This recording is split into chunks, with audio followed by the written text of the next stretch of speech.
जब car showroom के मालिक को गरीब समझकर निकाला बाहर, कुछ देर बाद जो हुआ सब दंग रह गए। कहानी दिल्ली की एक ठंडी सर्द सुबह, सड़कें धुंध से ढकी हुई, हवा में हल्की नमी और भीड़ के शोर के बीच एक बुजुर्ग आदमी हाथ में पुराना सा बैग लिए तेज तेज कदमों से चल रहा था। उसका नाम था रामप्रसाद चौहान। करीब 65 साल की उम्र, झुर्रियों से भरा चेहरा, हल्के गंदे कपड़े, लेकिन आंखों में अजीब सी चमक। लोग उसे देखकर सोचते थे, गरीब है, बेचारगी झलकती है, क्या करेगा ये। लेकिन आज रामप्रसाद के मन में एक ही इरादा था। आज वो अपनी पोती के लिए कार लेकर जाएगा। ये सिर्फ एक कार नहीं, ये उसके सपने का फूल था। एक अधूरा वादा, पछतावा और प्यार की अंतिम निशानी। 10 साल पहले रामप्रसाद का बेटा और बहू एक सड़क हादसे में गुजर गए थे। उसे बस एक छोटी सी बच्ची मिली, छोटी अनन्या, जो उस समय सिर्फ 7 महीने की थी। जीवन ने उसे बहुत मारा, लेकिन उसने हार नहीं मानी। उसने अनन्या को ऐसे पाला जैसे अपनी जिंदगी का मकसद।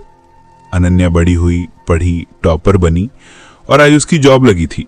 उसकी पोती का पहला दिन था और उसने दादाजी से कहा था, दादू एक दिन मैं आपको कार में घुमाऊंगी, आप बैठना, मैं चलाऊंगी।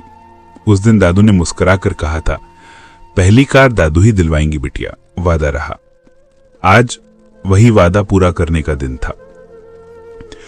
रामप्रसाद एक बड़े और चमकते हुए लग्जरी कार शोरूम में पहुंचा। अंदर एसी की ठंडक, चमचमाते टाइल्स, सफेद यूनिफॉर्म वाले सेल्समैन, सब कुछ राजाओं जैसा। लेकिन जैसे ही उसने अंदर कदम रखे, लोगों ने उसे ऊपर से नीचे तक देखा। उसके पुराने चप्पल, धूल लगी शॉल और हाथ में फटा बैग देखकर सेल्समैन आपस में फुसफुसाने लगे, ये यहां क्या कर रहे भाई? बाहर वाली एमरजी बस में आया होगा, कहीं भी घुस आता है कोई भी। फिर एक सेल्समैन राहुल उसके पास आया और रुखे स्वर में बोला, बाबा जी, ये महंगे कारों का शोरूम है, आपके बजट का नहीं है, बाहर निकलिए। रामप्रसाद मुस्कुराते हुए कहा, बेटा मैं कार खरीदने आया हूं। राहुल हंस पड़ा, आप कार? यहां सबसे सस्ती कार 22 लाख से शुरू होती है, आपको कौन सी चाहिए? लोग भी हंसने लगे, किसी ने फोटो बनाई तो किसी ने वीडियो। लेकिन रामप्रसाद शांत था। उसने कहा, मैं आप लोगों के लिए नहीं, अपनी पोती के लिए आया हूं। वो जॉब पर जा रही है, पहली कार उसके लिए है। राहुल का चेहरा और तिरछा हो गया। हम मजाक करने की जगह नहीं है, कृपया बाहर जाइए। और उसने बुजुर्ग आदमी का हाथ पकड़कर उसे बाहर धक्का दे दिया। रामप्रसाद लड़खड़ा के गिर गया। शॉल धूल में गिरी, बैग भी सड़क पर जा गिरा। लोग देखते रहे, कोई उठाने भी नहीं आया। ठीक उसी समय बाहर एक छोटी बच्ची खिलौना गाड़ी लिए खड़ी थी। उसने दादाजी जैसे दिखने वाले उस बुजुर्ग को गिरते देखा। भागती हुई आई और बोली, दादाजी चोट लगी क्या, मैं उठाऊं? उसकी बात सुनकर रामप्रसाद की आंखें भर आईं।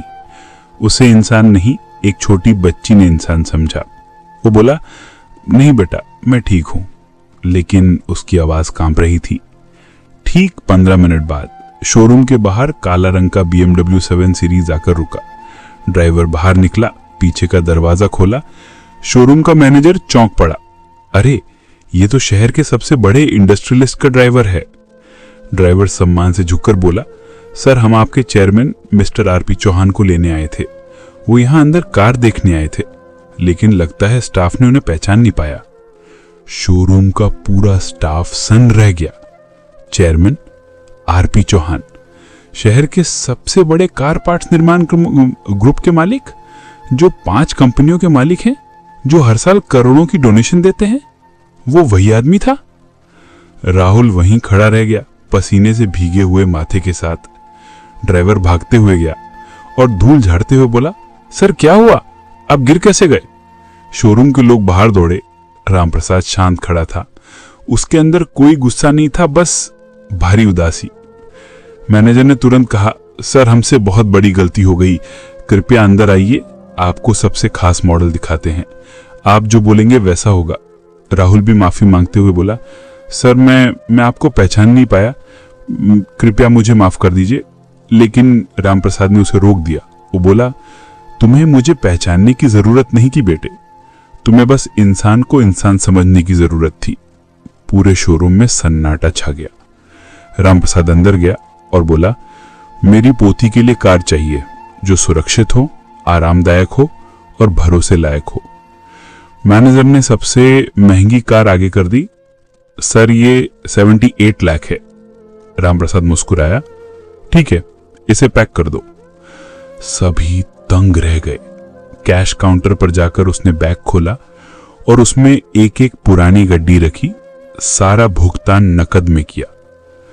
जब कार तैयार हुई तो मैनेजर ने चाबी देने की कोशिश की। रामप्रसाद ने नहीं ली। उसने चाबी शोरूम के बाहर वाली छोटी बच्ची को दी जिसने उसे उठाया था और बोला, बेटा, तुम इसे अपने पापा के पास ले जाओ। उन्हें कहना, किसी बुजुर्ग को कभी अकेला मत समझना और किसी इंसान का मजाक उसके कपड़ों से मत बनाना। मैनेजर और स्टाफ रो पड़े। कुछ देर बाद अनन्या ऑफिस से निकली। बाहर वही चमचमाती कार खड़ी थी। दादाजी ने चाबी आगे बढ़ाई। तुम्हारा पहला दिन है बिटिया, और ये तुम्हारी पहली कार। अनन्या रो पड़ी। दादू, आप ये सब कैसे? दादू ने उसका सिर पर हाथ रखा। तुम मेरे बेटे की आखिरी निशानी हो। मैं तुम्हें कभी कमी नहीं होने दूंगा। अनन्या ने दादाजी को गले लगाया। शोरूम वाला स्टाफ दूर से यह दृश्य देख रहा था। उन्हें समझ आ गया था, इंसान की कीमत उसके कपड़ों में नहीं, उसके दिल और इरादों में होती है। दोस्तों, अगर कहानी पसंद आए तो चैनल को लाइक, शेयर और सब्सक्राइब करना ना भूलें। आपका एक समर्थन हमें ऐसे और प्रेरणादायक वीडियो बनाने की ताकत देता है। धन्यवाद।